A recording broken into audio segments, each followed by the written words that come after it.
हर हर नर्मदे। तो भाई हम लोग हैं सतवासा गांव में। अभी दोपहर के 1 बज रहा है। ये माँ नर्मदा का आश्रम और मंदिर है। यहाँ पे ये माँ नर्मदा का मंदिर है और सामने माँ नर्मदा स्वयं है साक्षात। पीपल की छांव है और क्या चाहिए। अनोखा माई का दृश्य। चलिए थोड़ा विश्राम करते हैं, फिर बात करेंगे प्लेटो की एलर्जी ऑफ द केव। हर हर नर्मदे।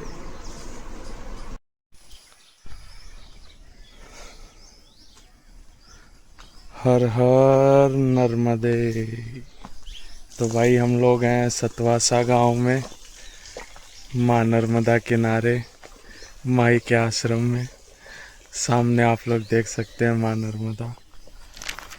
तो भाई जो मैं प्लेटो की बात कर रहा था दिन में, प्लेटो की कहानी एलर्जी ऑफ द केव, उसके बारे में थोड़ा सा इंट्रोडक्शन करते हैं, उसके बाद हम बात करते हैं, फिर मैं आप लोगों को कहानी सुनाता हूँ। तो दोस्तों आज की कहानी जिसने लिखी है उसका नाम है प्लेटो। अब ये जनाब कौन थे, इसे बस 3 लाइनों में समझिए। आज से करीब 2400 साल, मतलब करीब 2400 साल पहले ग्रीस एथेंस में एक दार्शनिक फिलोसोफर हुए जिन्हें फादर ऑफ वेस्टर्न फिलॉसफी कहा जाता है। यानी आज दुनिया जिस तरह से सोचती है उसकी नींव रखने वाले इंसानों में से सबसे आगे जो थे उनमें से एक प्लेटो थे भाई।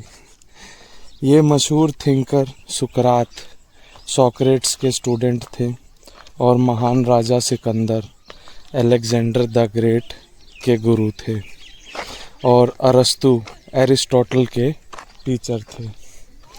इन्होंने दुनिया की पहली यूनिवर्सिटी की शुरुआत की थी जिसका नाम था द अकेडमी। और देखिए भाई माँ नर्मदा का बड़ा ही सुंदर सा तट। जय हो माई की, जय हो माई की।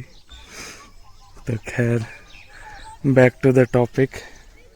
इन्होंने दुनिया की पहली यूनिवर्सिटी की शुरुआत की थी जिसका नाम था द अकेडमी। आज जो हम एकेडमिक्स शब्द यूज़ करते हैं वो इन्हीं की देन है। और हम पहुंच गए हैं माँ नर्मदा के किनारे।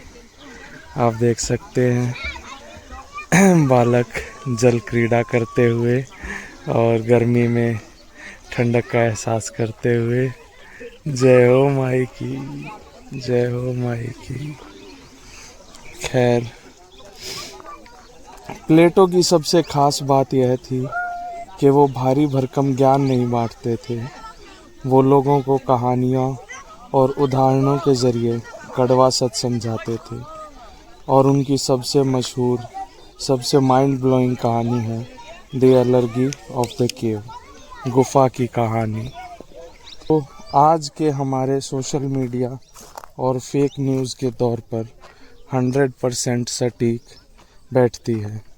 तो चलिए चलते हैं उस रहस्यमयी गुफा के अंदर। प्लेटो एलर्जी ऑफ द केव।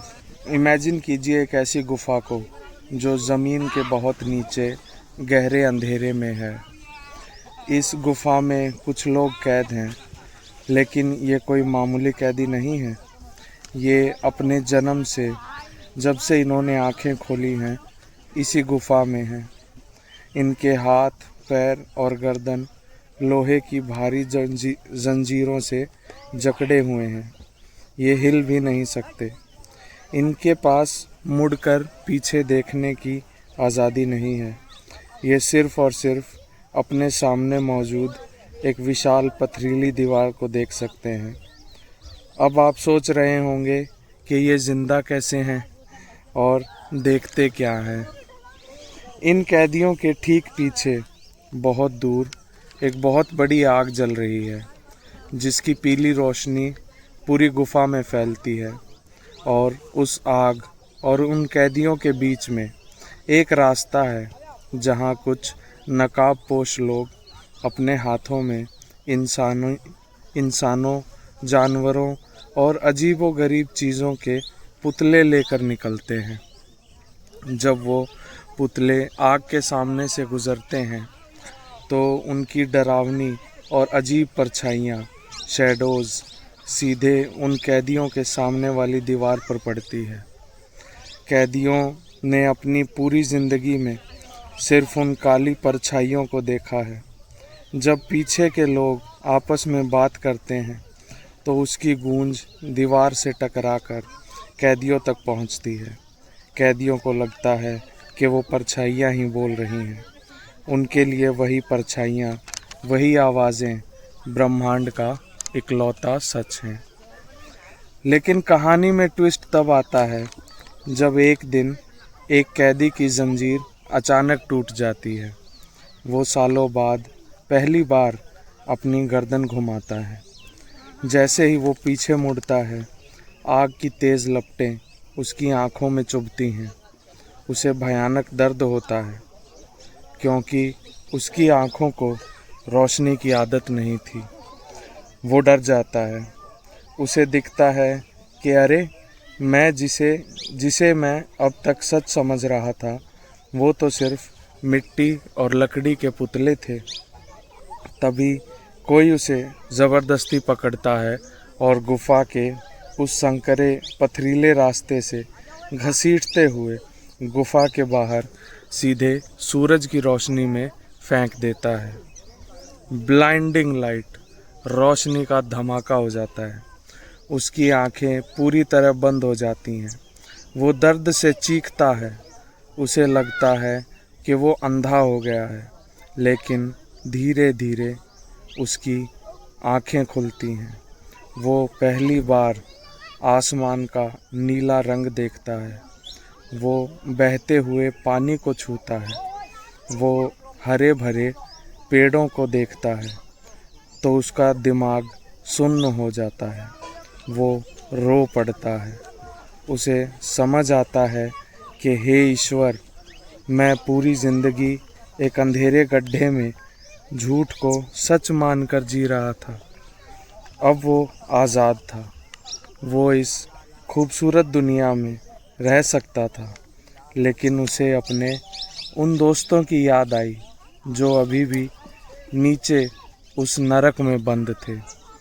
वो भागता हुआ वापस गुफा के अंधेरे में उतरता है। बाहर की रोशनी से सीधे अंधेरे में आने की वजह से अब उसे गुफा में कुछ दिखाई नहीं दे रहा। वो लड़खड़ाता हुआ अपने दोस्तों के पास पहुंचता है और चिल्ला कर कहता है, दोस्तों उठो, ये जंजीरें तोड़ दो। जो तुम देख रहे हो वो झूठ है, वो सिर्फ परछाइयाँ हैं। असली दुनिया बाहर है, वहाँ सूरज है, नदियाँ हैं, असली ज़िंदगी बाहर है। वो कैदी उन्हें समझाने की जितनी कोशिश करता है, बाकी कैदियों का गुस्सा उतना ही बढ़ता है। वो चिल्लाने लगते हैं, हमें नहीं आना तुम्हारी झूठी दुनिया में। और प्लेटो कहते हैं कि अगर वो कैदी उन बाकी लोगों को ज़बरदस्ती जंजीर से छुड़ाने की कोशिश करेगा तो वो सब मिलकर उसकी जान ले लेंगे, मतलब मार डालेंगे भाई। दोस्तों, यह कहानी करीबन 2400-2400 साल पहले महान फिलोसोफर प्लेटो ने लिखी थी, लेकिन यह कहानी आज की है। आज हमारी गुफा क्या है? हमारा स्मार्टफोन। वो परछाइयाँ क्या है? सोशल मीडिया के फ़िल्टर्स, फेक न्यूज़ और वो नैरेटिव जो हमें जानबूझकर दिखाए जा रहे हैं। और हम भी उन कैदियों की तरह स्क्रीन से चिपके हैं और उसे ही सच मान बैठे हैं। अगर कोई हमें सच बताने आता भी है तो हम उसे ही ट्रोल करने लगते हैं। क्या बात है भाई, कैसी लगी आपको ये कहानी? आप इस बात से कितना रिलेट कर पाए, आपको क्या लगता है आपकी गुफा क्या है, ज़रूर भाई कमेंट्स में हमारे साथ शेयर करिएगा। हर हर नर्मदे।